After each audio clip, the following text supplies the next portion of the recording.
2021년 4월 14일 오늘 새벽 말씀은 출애굽기 4장 24절에서 31절까지입니다.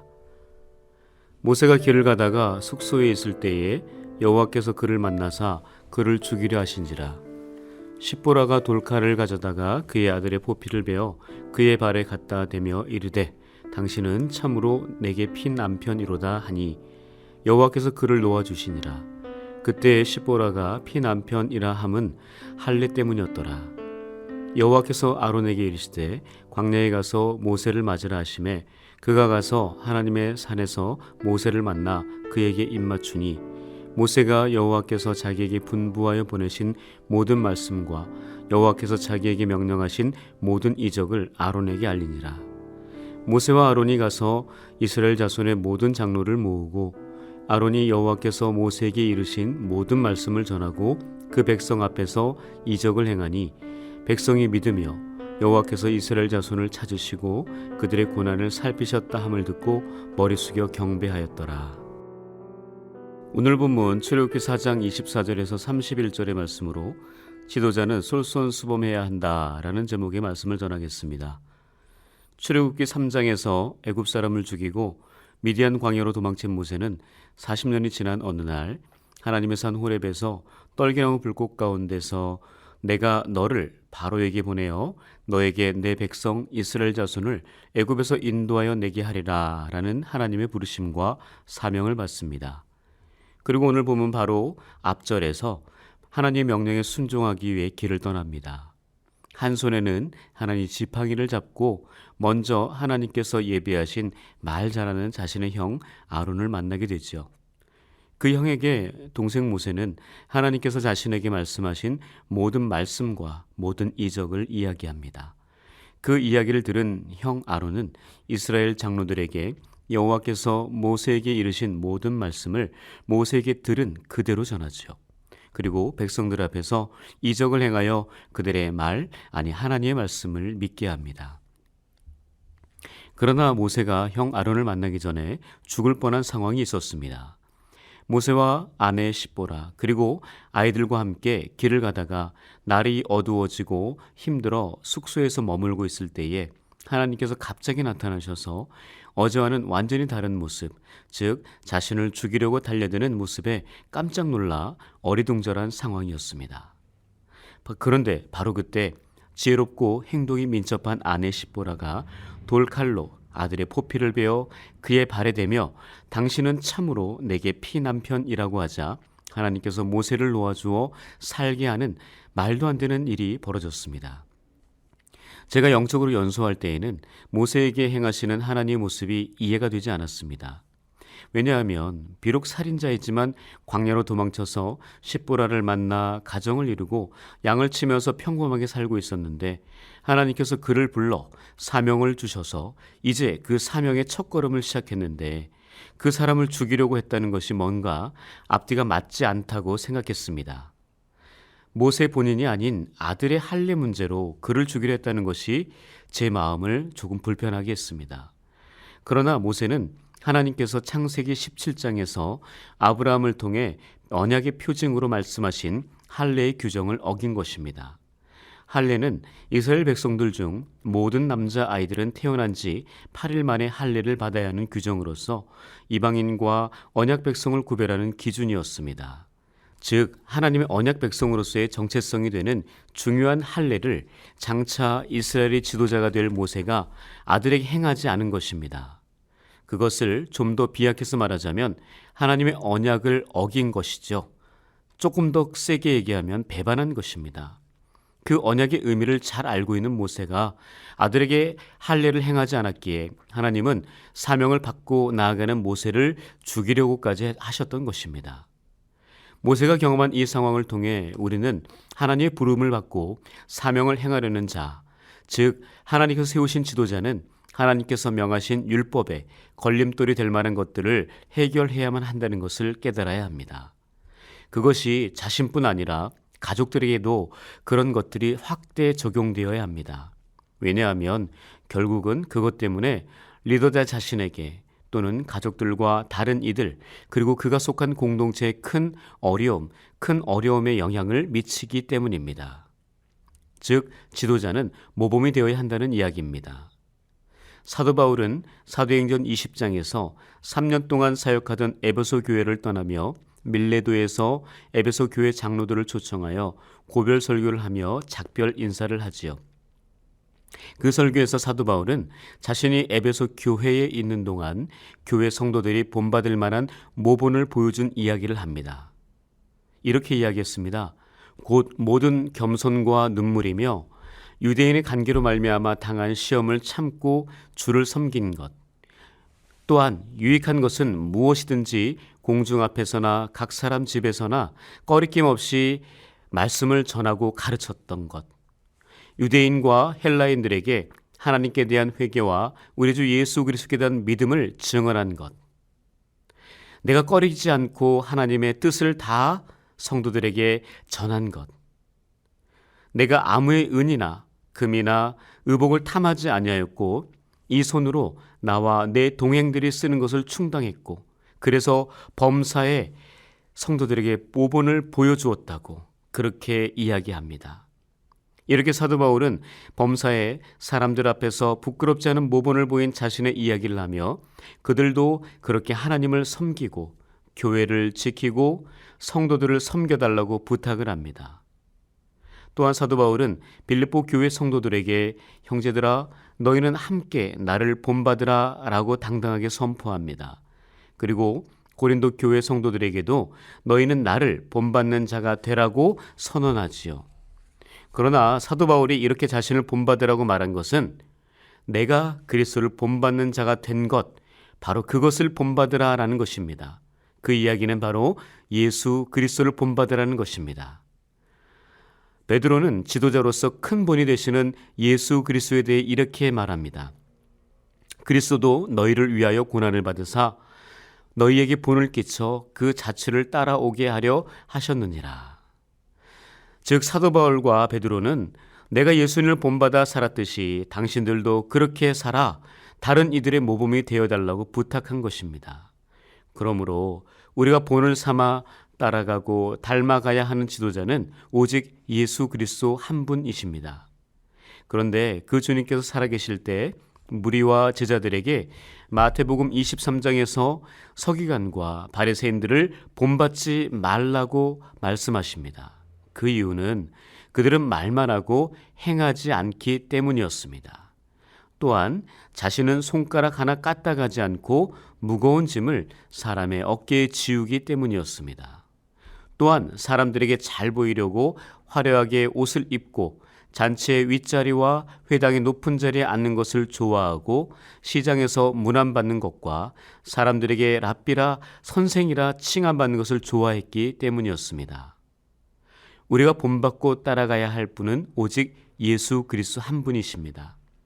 자신이 하신 말씀을 자신의 행동으로 모두 본을 보여주셨습니다. 무엇보다 그는 하나님의 아들이셨지만 우리를 구원하시기 위해 자신을 십자가에 들이셨습니다.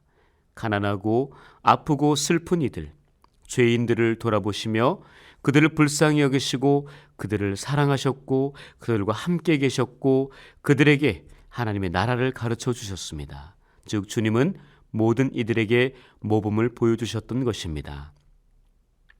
전쟁 중인 러시아 제국에서 부족한 식량을 훔치는 사건이 종종 발생했습니다. 화가 난 지휘관 가르시아 장군은 누구든지 식량을 훔치다 잡힌 사람에게는 끔찍한 채찍질을 가하겠다고 선포했습니다. 그런데 도둑을 잡고 보니 다른 사람이 아닌 그의 어머니였습니다. 장군은 원칙대로 사랑하는 어머니에게 채찍을 가하자니 늙으신 어머님이 돌아가실 것 같고 원칙을 무시하고 그냥 넘어가자니 부하들에게 군기가 서지 않을 것 같았습니다. 결국 지휘관이 만든 원칙에 따라 처벌해야 하는 날, 그는 어머니 앞에서 겉옷을 벗었습니다. 그리고 부하들에게 명령했습니다. 어머니 대신 나에게 채찍을 가하라. 그는 어머니 대신 채찍이 맞음으로써 어머니를 향한 사랑을 실천했을 뿐만 아니라 동시에 죄인을 처벌하는 공의도 실천하게 된 것입니다. 지도자는 이뤄야 합니다. 지도자는 자신이 말한 것은 어떤 상황이 되어도 지켜야 합니다. 예수님께서 이런 지도자의 모습을 우리에게 보여주셨습니다. 우리는 그 모습을 기억하며 살아야 합니다. 헤르만 헤세는 단편소설 동방술래라는 자신의 글에서 레오라는 하인을 통해 지도자의 역할을 이렇게 이야기합니다. 한 무리의 사람들이 여행을 떠난다. 이 여행에는 레오라는 하인이 함께 따라가는데 레오는 온갖 허드렛 일을 한다. 또한 일행들이 지쳤을 때는 노래를 불러서 기운을 북돋운다. 그는 사소한 것들까지 빼놓지 않고 신경을 쓴다. 그런데 어느 날 레오가 사라져버린다. 그러자 그때까지 순탄하던 여행길이 갑자기 뒤죽박죽이 되어버린다. 일행들은 자기들끼리는 아무것도 할 수 없었으며 결국 여행을 포기하고 만다. 바로 그 하인이었던 레오가 그 단체의 지도자였던 것이다. 우리는 하나님께서 세우신 지도자들입니다. 그 지도자들은 하나님의 일을 해야 하는 사람들이기에 하나님께서 말씀하신 언약들을 함께하는 가족들도 성실하게 지켜내야만 합니다. 오늘 하루 하나님께 인정받고 사람들에게 또한 인정받는 지도자가 되어 하나님의 영광을 나타내는 저와 여러분들이 되시기를 주님의 이름으로 축복합니다. 함께 기도하겠습니다. 맡은 자들에게 주장하는 자세를 하지 말고 양 무리의 본이 되라. 언제나 어디서나 우리의 영원한 지도자가 되신 하나님, 주님께서 우리에게 보여주신 그 모습을 본받아 다른 이들에게 본을 보이는 주님 닮은 제자가 되게 하옵소서. 죄인된 우리를 불러 의롭다 칭해 주시고 하나님 나라를 위한 지도자로 세우신 하나님의 은혜에 감사하며 주어진 사명을 성실하게 감당하게 하옵소서. 그러나 그 사명을 감당하기에 부족한 부분들이 많사오니 충만하게 채워주시고 무지한 부분은 알려주셔서 깨우치게 하시고 잘못된 부분은 온전하게 고쳐나가 마침내 하나님께서 편하게 사용하시는 지도자로 거듭나게 하옵소서. 지금도 코로나19 바이러스가 기승을 부리며 우리를 죽음과 절망, 위축과 단절로 힘들고 괴롭게 하고 있습니다. 우리를 불쌍히 여겨 주옵소서. 우리에게 자비와 은혜를 베풀어 주옵소서. 모든 문제 해결자 되시는 전능하신 하나님께만 주목하고 바라보고 간절하게 구하오니 속히 응답하여 주옵소서. 한국 교회의 영적 흐름을 주도할 연동의 거룩한 사역을 위해 택하여 부르신 김주용 위임 목사님께 말씀의 은혜와 성령의 능력을 넘치도록 부어주시고 성도들의 아픔과 고통을 공감하며 위로와 치유, 회복의 역사를 일으키게 하옵소서. 그리하여 주님의 몸된 교회와 하나님의 나라를 신실하게 세워 하나님의 뜻과 영광을 나타내는 당당한 목자 되게 하옵소서. 육신의 질병과 경제적 어려움, 마음과 영혼의 아픔 속에서 갈등하고 아파하는 성도님들을 위해 간구하오니 모든 질병과 아픔이 떠나가게 하시고 영적인 갈증이 해갈되는 성령의 담배를 충만하게 부어주옵소서. 그리하여 삶의 현장인 직장과 가정, 사업장에서 오직 하나님의 영향력 아래에서 말씀에만 붙잡혀 사는 성령의 사람 되게 하옵소서. 코로나 시대 속에서도 전도와 선교의 현장에서 피와 땀과 눈물을 흘리는 목회자들과 선교사님들의 사역 위에 아름답고 풍성한 열매들이 맺게 하옵소서. 이 모든 간구 예수 그리스도의 이름으로 간절히 기도합니다. 아멘. 나의 방황은 주님께서 헤아리시고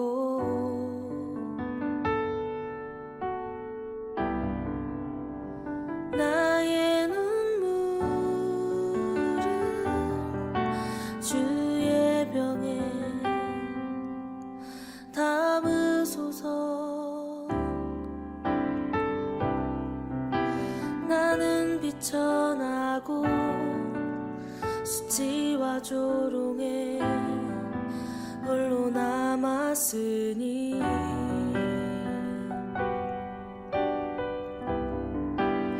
오 나의 하나님 수렁에서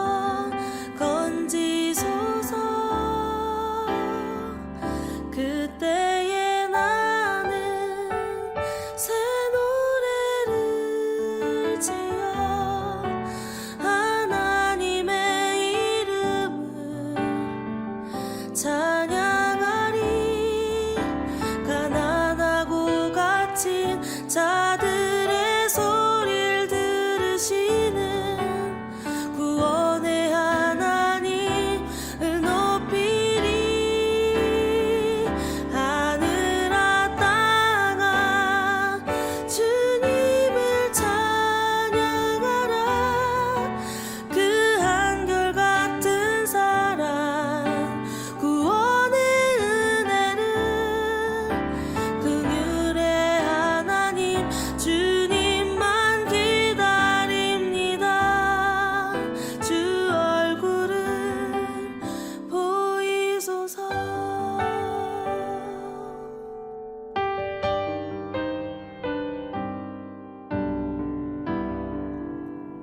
나의 방황을 주님께서 헤아리시고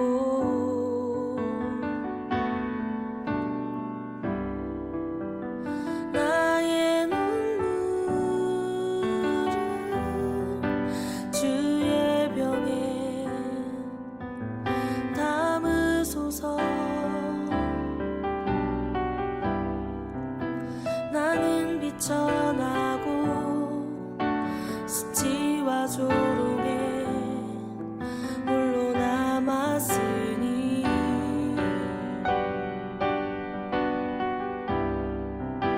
오 나의 하나님 수